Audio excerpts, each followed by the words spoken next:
It gave American citizens the legal right to own resources extracted from celestial bodies in outer space. In 2015, the United States Congress passed a law that most Americans have never heard of. It did not make the front page. It did not trend on social media.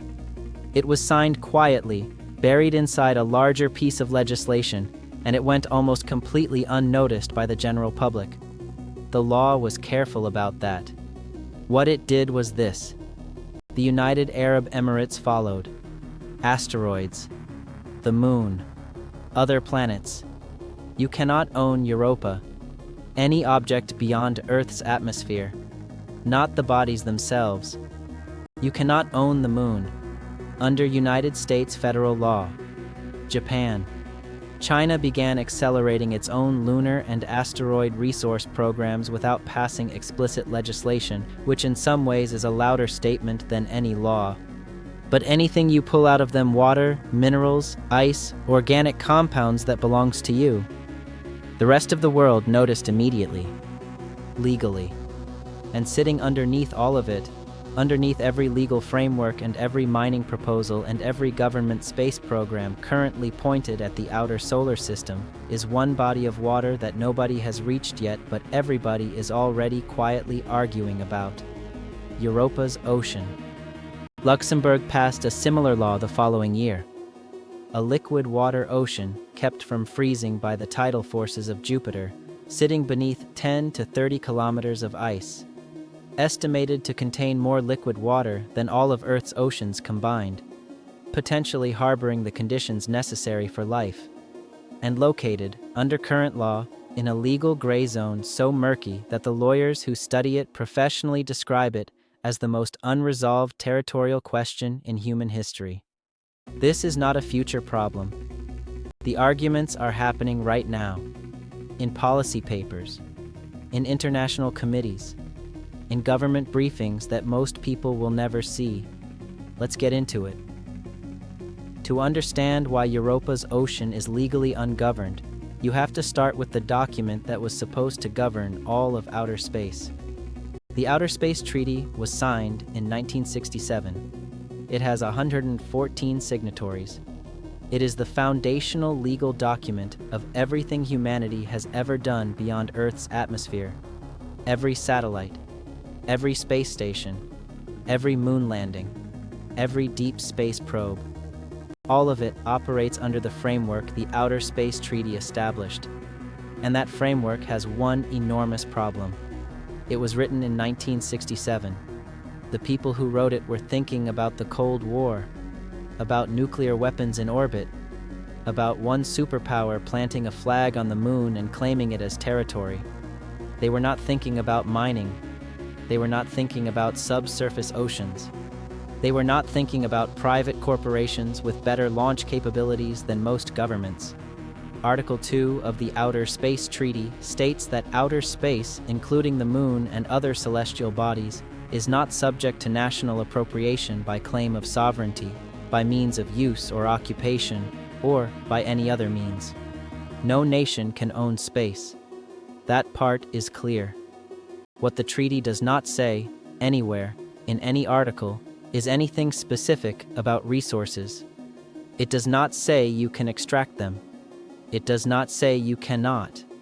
It simply does not address the question at all because in 1967, the question was not yet imaginable in practical terms. That silence is now worth trillions of dollars. The 2015 U.S. law, called the Space Act, interpreted that silence as permission. If the treaty prohibits owning the body but says nothing about the resources, then the resources are fair game. You cannot own Europa, but if you drill through its ice shell and pump out its water, that water is yours.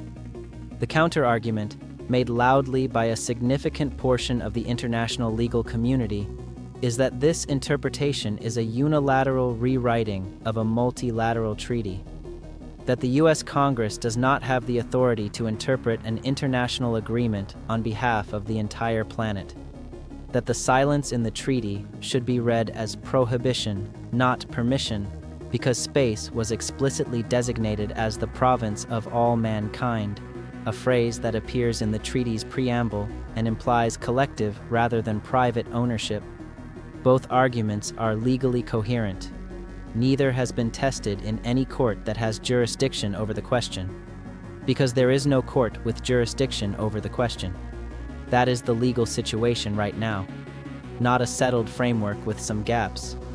A foundational dispute about whether the existing framework means anything at all.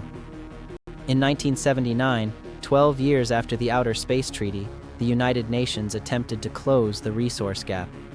They produced a document called the Moon Agreement. It explicitly stated that the Moon and its natural resources are the common heritage of mankind, and that an international regime should be established to govern the exploitation of those resources when such exploitation becomes feasible. Common heritage of mankind is a specific legal concept. It means the resource belongs to everyone collectively. No individual, no corporation, no nation can claim it. Any exploitation has to be governed by an international body acting on behalf of all humanity and distributing benefits equitably. It is the same principle that governs the deep seabed under international law.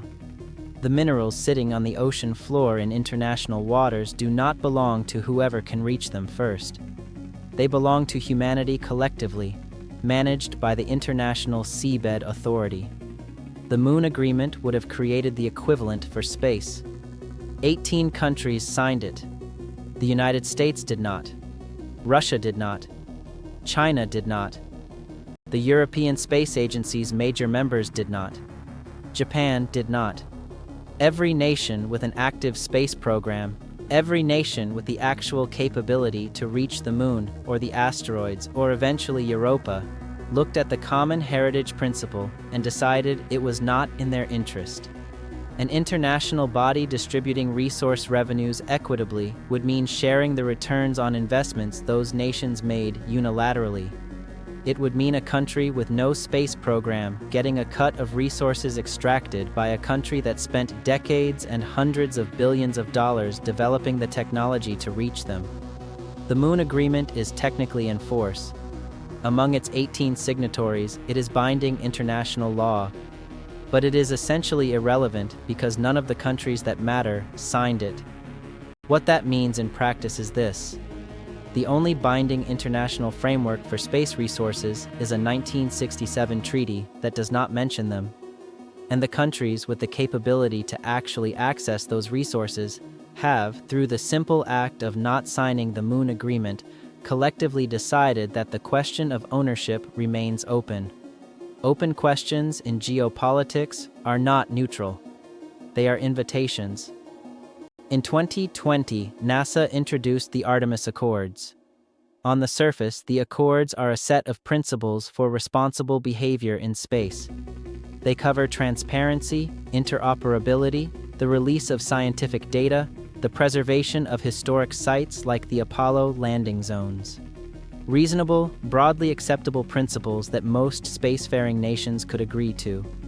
But buried in Section 10 is a provision that is anything but neutral. The Accords state that the extraction and utilization of space resources does not inherently constitute national appropriation under the Outer Space Treaty. They explicitly endorse the position that resource extraction is legal under existing international law. This is not a new treaty. It is not binding on non-signatories. It is a bilateral agreement between NASA and partner nations, dressed up in the language of international norms. But its strategic intent is clear. The United States is building a coalition around a specific legal interpretation of the Outer Space Treaty before a competing interpretation can solidify into international consensus. As of 2025, more than 40 nations have signed the Artemis Accords. Notable non-signatories include Russia and China. Russia has explicitly rejected the Accords, calling them an attempt by the United States to impose its own rules on outer space outside the framework of the United Nations. China has made similar criticisms and is developing its own International Lunar Research Station program in partnership with Russia, explicitly as an alternative to the US-led Artemis framework. What is happening in space governance right now is not a legal debate. It is a geopolitical competition being conducted in the language of law. Two blocs, each building coalitions around incompatible legal frameworks, racing to establish facts on the ground, or rather, facts beyond the ground, before any binding international agreement can constrain them. Europa sits at the far end of that competition. Nobody can reach it yet. But the legal positions being established right now around the moon and the asteroids will determine who has standing to claim Europa's resources when the technology to reach them finally arrives. The race for Europa's ocean started in 1967. Most people just do not know it yet. Before we go further into the legal and political question, it is worth stopping to understand what everyone is actually fighting over.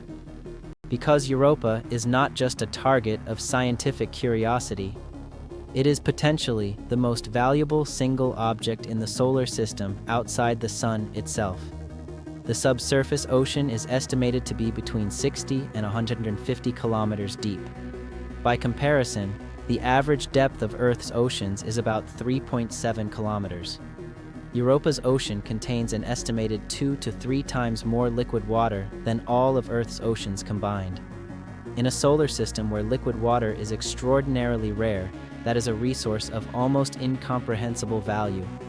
But water is just the beginning. The tidal heating that keeps Europa's ocean liquid also drives hydrothermal activity on the ocean floor. We know this because the same process occurs on Earth in the deep ocean, where hydrothermal vents support entire ecosystems in complete darkness with no connection to the surface or to sunlight. Those vents produce mineral-rich fluids. They deposit metals and compounds on the seafloor in concentrations far higher than in the surrounding rock. If Europa's ocean floor has active hydrothermal systems, and the evidence strongly suggests it does, then it is also a source of mineral resources. Sulfur compounds, iron, manganese, potentially rare earth elements in concentrations that would be extraordinarily valuable for a spacefaring civilization that needs those materials to build technology far from Earth. And then, there is the question that everyone asks, and nobody officially wants to answer too loudly. Life. The conditions in Europa's ocean, liquid water, chemical energy from hydrothermal vents, the basic organic chemistry that life requires, are among the most promising environments for extraterrestrial life in the known solar system. Not life as we imagine it in science fiction, microbial life, simple organisms, but life. If Europa's ocean contains living organisms, the legal, ethical, and political questions around resource extraction become incomparably more complex.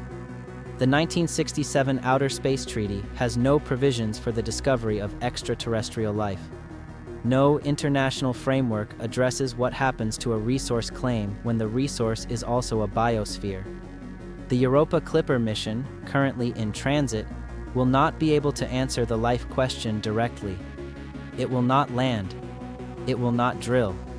But it will characterize the ocean's chemistry through analysis of material ejected from Europa's surface by tidal activity. It will map the ice shell. It will identify the most promising locations for a future lander. And when those results come back, beginning in 2031, the legal and political arguments that are currently theoretical will become urgent. Because at that point we will know, with far greater precision than we know today, what is down there. And everyone who wants a piece of it will have to decide how they are going to try to get it. There is a concept in economics and political science called the tragedy of the commons. It describes what happens when a shared resource is open to exploitation by multiple parties with no governing authority to manage it. Each individual actor, acting rationally in their own interest, extracts as much as they can as fast as they can. Because if they do not, someone else will. The collective result is the destruction of the resource that everyone depended on. It happened to Atlantic cod fisheries. It happened to shared grazing lands throughout history. It happens in every situation where a valuable shared resource lacks enforceable governance. Space resources, under the current legal framework, are a commons without a governing authority. The Outer Space Treaty prohibits ownership of celestial bodies. The Moon Agreement, which would have created governance, was rejected by every capable spacefaring nation. The Artemis Accords establish a coalition around the principle that resources are freely extractable. The competing Chinese and Russian framework has not yet articulated a clear alternative. What exists is a situation where every capable actor knows that being first to extract resources means owning them, that there is no international court with jurisdiction to rule otherwise, and that the window for establishing a binding governance framework is closing as launch costs fall and private space industry capabilities accelerate. In this environment, Europa's ocean is not just a scientific destination or a resource target. It is a forcing function. When the technology to reach it becomes feasible, and that timeline is measured in decades, not centuries, the absence of governance will not remain theoretical. It will become a crisis. The question is not whether that crisis will come.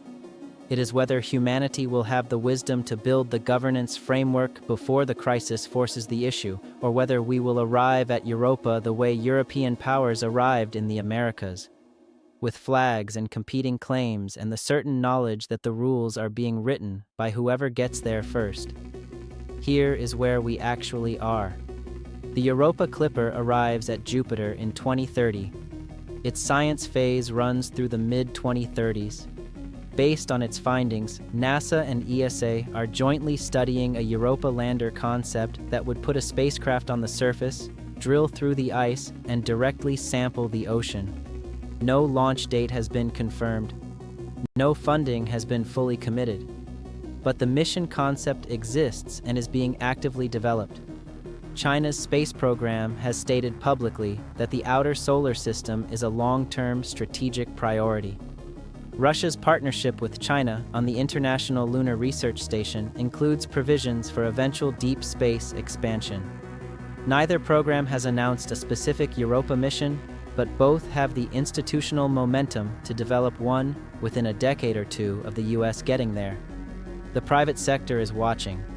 Companies that have made their business model around asteroid mining, including several that have received serious investment, are monitoring the legal landscape carefully. A confirmed finding of mineral-rich hydrothermal deposits on Europa's ocean floor would change their calculus immediately. And the legal community is not waiting either. The International Institute of Space Law, based in the Netherlands, has been working for years on model frameworks for space resource governance. The UN Committee on the Peaceful Uses of Outer Space has working groups examining the resource question. Academic legal journals are publishing extensive analyses of how existing international law applies to scenarios that existing international law was never designed to address. The governance conversation is happening. It is just happening in rooms that do not make news. What is missing is the political will to turn those conversations into binding agreements before the technology outruns the law. And political will, in the history of international governance, rarely materializes before a crisis makes it unavoidable. We have perhaps 20 to 30 years before the question of who owns Europa's ocean stops being theoretical. That is not a long time to build an international legal framework for the most consequential territorial question in human history. The ocean has been there for 4 billion years. We have been arguing about it for less than a decade. And the clock, as always, is running. Next video covers what a Europa lander would actually have to survive to reach that ocean, and why the engineering challenges make everything we have ever built for space look simple by comparison. I will see you in the next one.